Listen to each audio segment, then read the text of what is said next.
Just looking at you again revolts me, human. Gyokyo thrilled as Yin approached where he had appeared in one of his pots. I have a wondrous idea. What if I made you into one of my works of art? You won't regenerate if your flesh isn't giving time to heal, yes? Her eyebrow ticked. What is he going about now? I wonder what would happen if I ran you through with swords with the intent not to kill you. It would be such a masterpiece be preserved. I doubt it. Yin flexed her fingers as she lowered into a crouch. But try all you like. In an instant, Gyokyo unleashed a sword hidden in his pot and launched it straight at her as she ran towards it, barely having the time to react. She ducked and slid beneath the flying weapon, considerably sweating when having to dodge more of the weaponry thrown at her. Stop moving, Gyokyo tried to invexicate. Let me make you into a beautiful piece of artwork, so you won't be so grotesque anymore, says the uglier one. She shot back with a smirk, wincing when one of the swords nipped her shoulder. Fuck, that hurt. Is it laced with the poison just like the needles? In that case, I'll have to hurry up and end this fight quickly. Breathing heavily, Yin noticed that Gyokyo abandoned the thought of spearing her with swords, something she knew he probably opted from the demon slayers he had encountered and slaughtered, and had moved on to attacking her with this fish that shot needles from their puckered lips.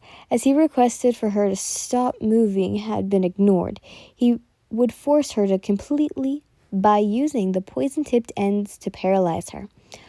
When then only he formed in shape her into the perfect piece of artwork that he envisioned. But Kogashiba watched as the girl inwardly danced out of the needle's way, her kimono sleeves flowing along with her movements and making her almost seem graceful. While he didn't understand it, he could see why Muzan appreciated her so much as he did. She was beautiful, yes, indeed. And with that beauty came undiring danger that could easily confuse and confound any target. She was indeed the perfect weapon, especially with how fast she was progressing. That much the upper moon rank could tell. It seems you are having trouble trying to catch me, Yin snickered, as she once more flew just out of Gyokyo's attack range, something he seethed at. We'll see if you can keep up that confidence for long, he shouted, much as he summoned another pot that released a flurry of tentacles that were large in size and continued waving and trying to restrain her. My octopus vice hell will surely crush you into your bones or dust. I'm having fun. Gliding across the tentacle slimy surface, feeling as if she were roller skating with how smoothly she moved, she advanced closer and closer to Gyokyo as she twisted and turned to dodge the massive extremicals that kept lunging at her. Finally, when reaching him, she crushed the pot beneath him that released the tentacles and then kicked the pot that he was holding up so that it would smash into the ceiling. Since there was no more of his pots left in the room, it was clear who had won. Fuck! A scream retorted through the infinity castle. Not longer after Gyokyo manifested. His facial features and muscular figure was still the same, yet he wasn't connected to anything. His facial features and muscular figure was all still the same, yet he now possessed a more humanoid body covered in glistening white scales that extended into a serpent tail. I've never been so humiliated in my life, he screeched as he slithered towards her at a blinding speed that left her unprepared to dodge his attack, smashing her against the opposite wall with both of his hands tightening around her throat.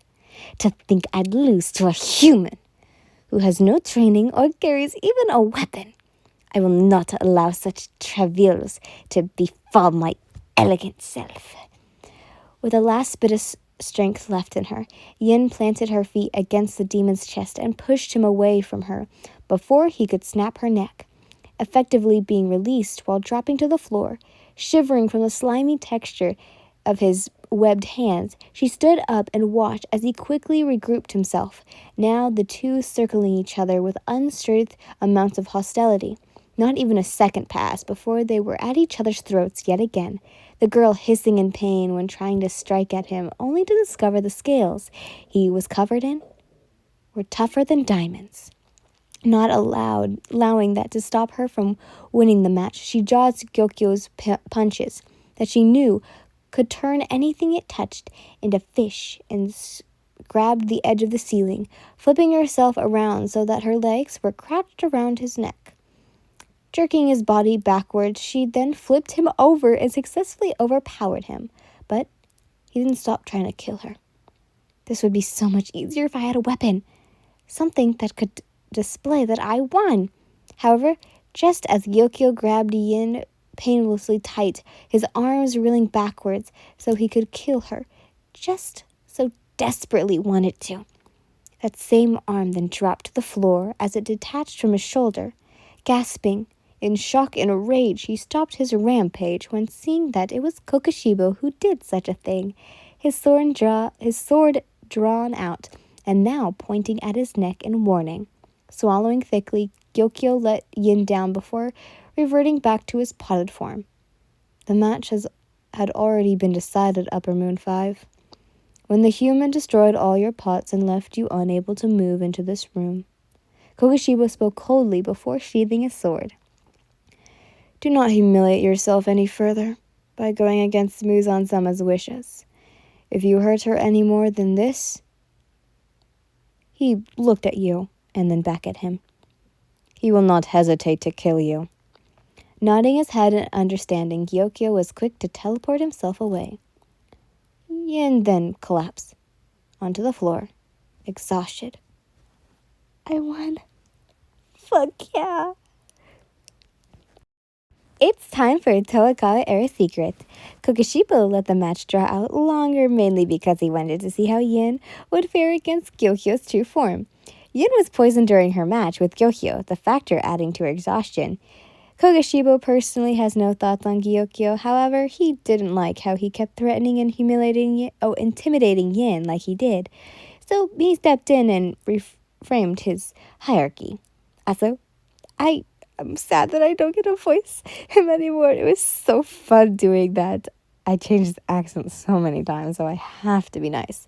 And I do want to apologize if I said his name wrong at any point in this series, because I don't know how to say his name very right, and I'm probably going to get Hentengu's clones' names wrong too. But anyways, I hope you guys enjoyed. I love you all so much. Bye! Mwah!